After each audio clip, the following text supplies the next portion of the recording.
To, أعوذ بالله من الشيطان الرجيم. بسم الله الرحمن الرحيم.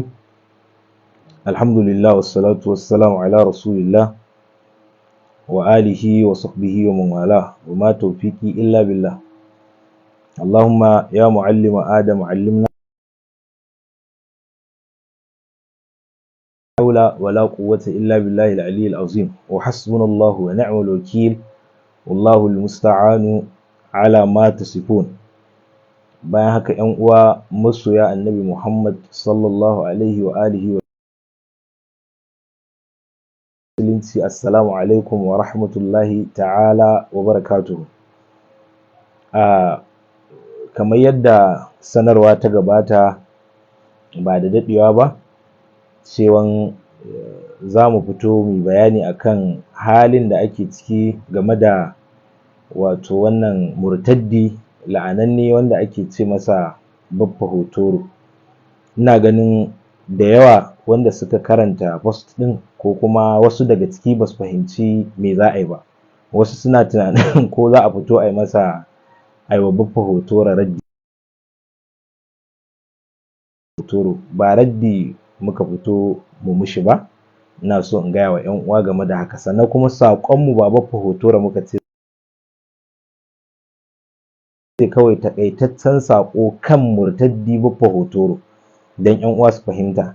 Ba Baffa Hotoro za mu tura wa saƙo ba, ba kuma fitowa muka yi wa Baffa Hotoro raddi ba. To me muka fito yi? Abin da muka fito yi shine mu faɗa wa mutane 'yan uwa musulmi wanda suke da haƙƙi a kanmu, suke kuma ta tuntuɓar mu akan wannan al'amari, to mu fito mu gaya musu halin da ake ciki game da wannan lamari na wannan fajiri wato murtaddi da ya yi wa'innan kalamai na ɓatanci ga janabin annabi sallallahu alaihi wa alihi wa sallam.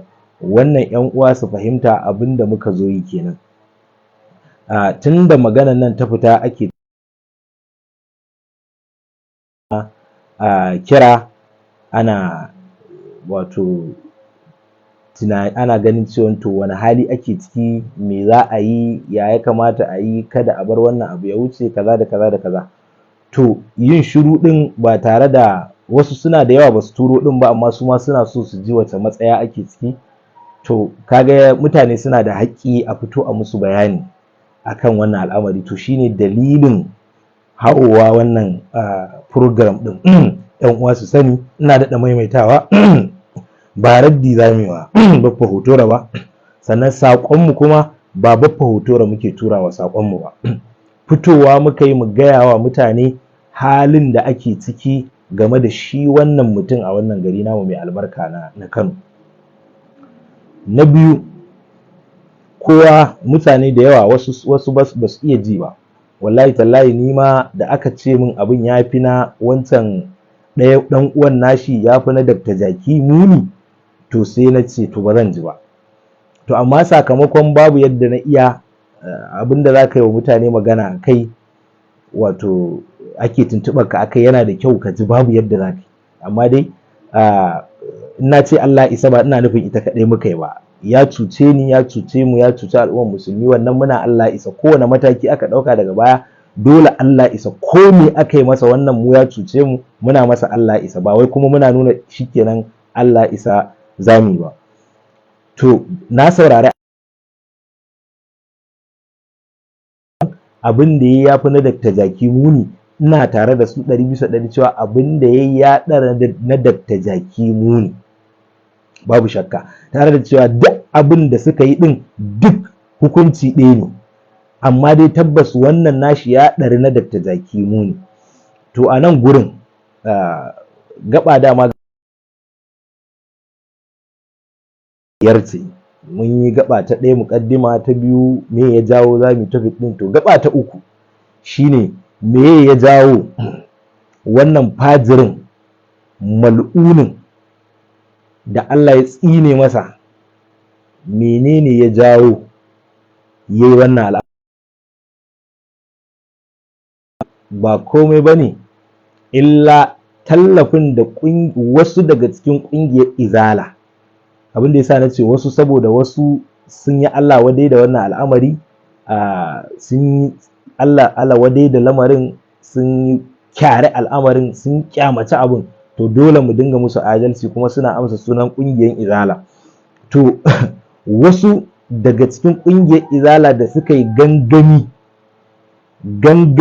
irin gangamin da kafirai suka yi wa annabi sallallahu alaihi wasallam a makka, su ma suka wato yi gangami na iyayensu magabatansu, wato kafiran da suka yi wa manzo Allah gangami suka wato taru don su kawo ƙarshen musulunci, to su ma irin wannan gangamin da suka yi, irin kuma gangamin da Abu Jahal yake da'awan sun yi akan annabi sallallahu alaihi wasallam, nahnu jami'un muntasir, wato kuma a watan azumi dama Abu Jahal yayi wannan proud din cewa mu taro ne, mu tare muke gabaki daya, wato kuma muna taimakon kanmu ne, za mu haɗu mu taimaki kanmu mu yaƙi annabi sallallahu alaihi wasallam, kamar yadda Abu Jahal ya faɗa, wanda Allah ya ce sai huzamul jam'u wai walluna dubur, wanda wannan taron naku muna tafa'uli da taron da Allah ya karya na Badar, mun san an yi shi a watan Ramadana, kuma kun yi naku a watan Ramadana, taron ku karyayye ne, sayyihu zamul jam'u wai walluna dubur.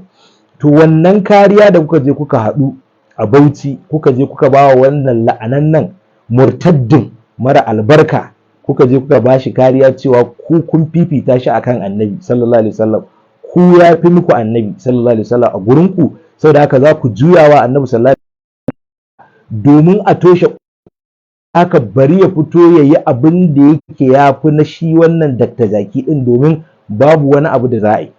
Wannan kuma ba yana nuna cewa Dr. Jaki ba abin da za a yi ba, domin mun ga yadda 'yan uwa suka tsaya, sai di Abul Fati, sai di Malam Nasir, sai di Junaid, sannan da sai di Burhanuddin, da sai di Ahmad Jaja, da shauran 'yan uwa masoya da suka tsaya kai da fata suka yaƙi wannan mutum, wanda muka yi tafa'uli cikinsu, wa'annan bayan Allah da na ambata muku, yake tuna mana da kan min fi'atin qalilatin galabat fi'atan kathiratan bi iznillah, wanda abinda aka yi kenan, da ke Allah yana cikin rundunarsu.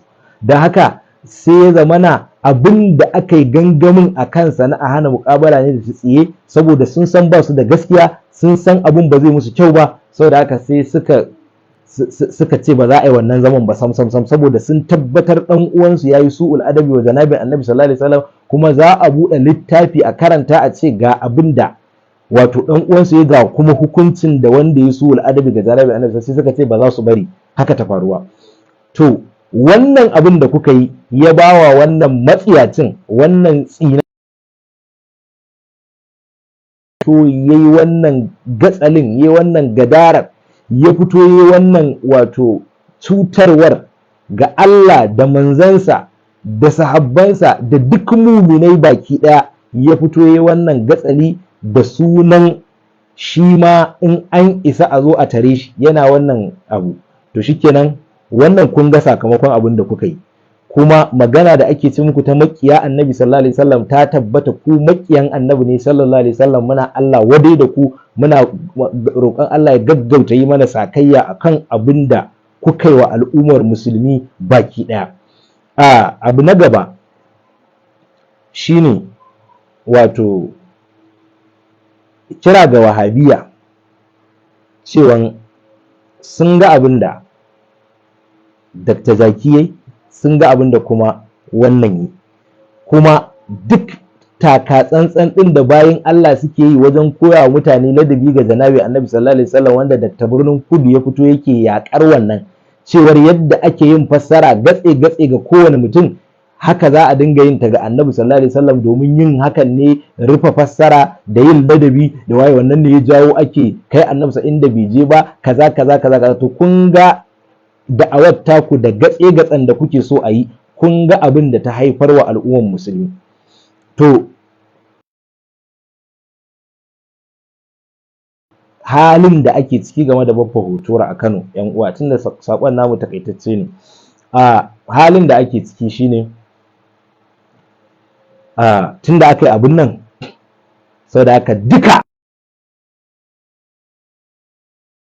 ɓangarori da dama, musamman mu a ɓangaren mu wato Fursanul Faida, wadda haɗaɗɗiyar ƙungiya ce ta wato 'yan uwa 'yan faida na ƙasa gabaki ɗaya, na ƙasa gabaki ɗaya. To wannan ƙungiya Fursanul Faida reshen jihar Kano, saboda haka duka ta yi tuntuɓa, dama a cikin al'amari irin wannan, tunda muna ƙasa irin wannan, ƙasa ce da ake cewa ɗaukan doka a hannu, ka a ɗau doka a hannu, tunda akwai doka, akwai gwamnati, akwai waye. To kun ga abin da ya kamata mu bi shine matakai na hukuma. To tun daga jiya zuwa yau, zuwa daren yau an jima, tun daga jiyan zuwa yanzu zuwa daren yau, abin da ake ta bi kenan. Duk wani ɓangare na hukuma to ana shigo da shi cikin wannan al'amari. Kun sani shi ita hukuma, mutum ko ɗan Tijjaniya ne, mutum ko menene, to amma akwai matakai da ake bi, ba kawai zai yi gaban kansa ne misali ya ce zai shiga kai tsaye, a'a. Misali ina magana kwamishinan addinai, kwamishinan 'yan sanda, sannan ɓangaren DSS ina magana, komai wato cewa shi musulmi ne, shi ma abin ya taɓa shi, to a tsari na yadda aka sa su a ƙasa ba za ka zo ka ce to shikenan na yi gaban kaina, akwai matakai da ake bi. To wannan matakai 'yan uwa ana nan kansu. Daga nan muna sa ran matakan gabaki ɗaya daga nan zuwa dare za a gama. To da ba yanzu ne lokacin fitowa a gaya mutane me ake ciki ba, abinda aka so sai an kammala gabaki ɗaya sai a fito a yi mutane bayani. To Allah ya sani mutane sun zaku, ana ta turo saƙo, an ji shiru, ana ta magana. Wannan dalilin ne yasa ɗan uwa wanda kaman shine jagora yana na tafiyan Fursanul Faida nan reshen jihar Kano, saboda haka ya fito jiyan da daddare ya fara magana akan wannan matakan da ake ɗauka. To amma dai duk da haka na ga cewa bari in ƙara fitowa, in ƙara haska mutane cewa wallahi tallahi ba za mu bari ba, wallahi tallahi ba za mu bari ba, wallahi tallahi ba za mu bari ba. Da haka duk matakan da ake bi ana bi a bawa gwamnati, saboda haka sai mu gani ita kuma matakin da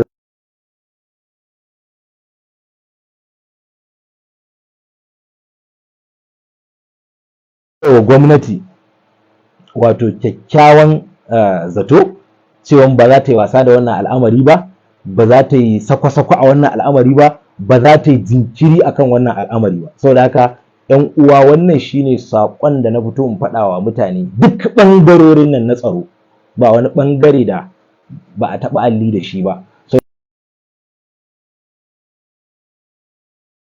Akwai 'yan uwa daga ɓangarori na ɗariƙar Tijjaniya da Ƙadiriya da duk aka haɗu akan wannan al'amari, amma dai na gaya muku ɓangaren mu na Fursanul Faida wato halin da ake ciki. Saboda haka wannan shine abin da yake akwai. A ƙarshe wato muna ƙara jinjina ga su Saidi Abul Fati da su Sheikh Junaid da Sheikh Malam Nasir da Sheikh Malam Burhanu da su Sheikh Ahmad Jaja da suka tsaya kai da fata akan wannan al'amari, wanda tsayawansu rufe ƙofa ne ga wanda yake so ya yi wani abu irin wannan. Idan aka ga matakin da aka ɗauka na cewa yadda gwamnatin Bauchi ta ce ba gudu ba ja da baya, sai an zauna an yi tsaye, kaga kenan wannan za su rufe ƙofar wannan masifar. Kuma bijahi Rasulillahi sallallahu alaihi wasallam haka za mu rufe ta a nan Kano. Wannan mutumin haka za mu rufe wannan masifar tasa a nan Kano, domin wannan ba za mu bari wannan fitinan ta ci gaba ba. Ba za mu bari wannan fitinan ta ci gaba ba. 'Yan uwa, wannan shine halin da ake ciki. Kuna da haƙƙi mu fito mu gaya muku halin da ake ciki, shi yasa muka fito muka kasa wato daurewa a kammala abubuwan da ake yi, kai kawon da 'yan uwa suke. Kuma muna godiya ga 'yan uwa alƙalai na jihar Kano. Akwai attajirai, manyan attajirai na jihar Kano da suka shiga tun jiya, da alƙalai da attajirai na Kano da su malamai da suka haɗu tun ajiyan suka yi wannan ƙoƙari. To muna musu addu'a, Allah tabaraka wa ta'ala ya saka musu da alkhairi, kuma Allah ya kawo mana ƙarshen wannan fitina albarkan manzon Allah sallallahu alaihi wasallam. 'Yan uwa, mu sha ruwa lafiya. Wassalamu alaikum wa rahmatullahi ta'ala wa barakatuh.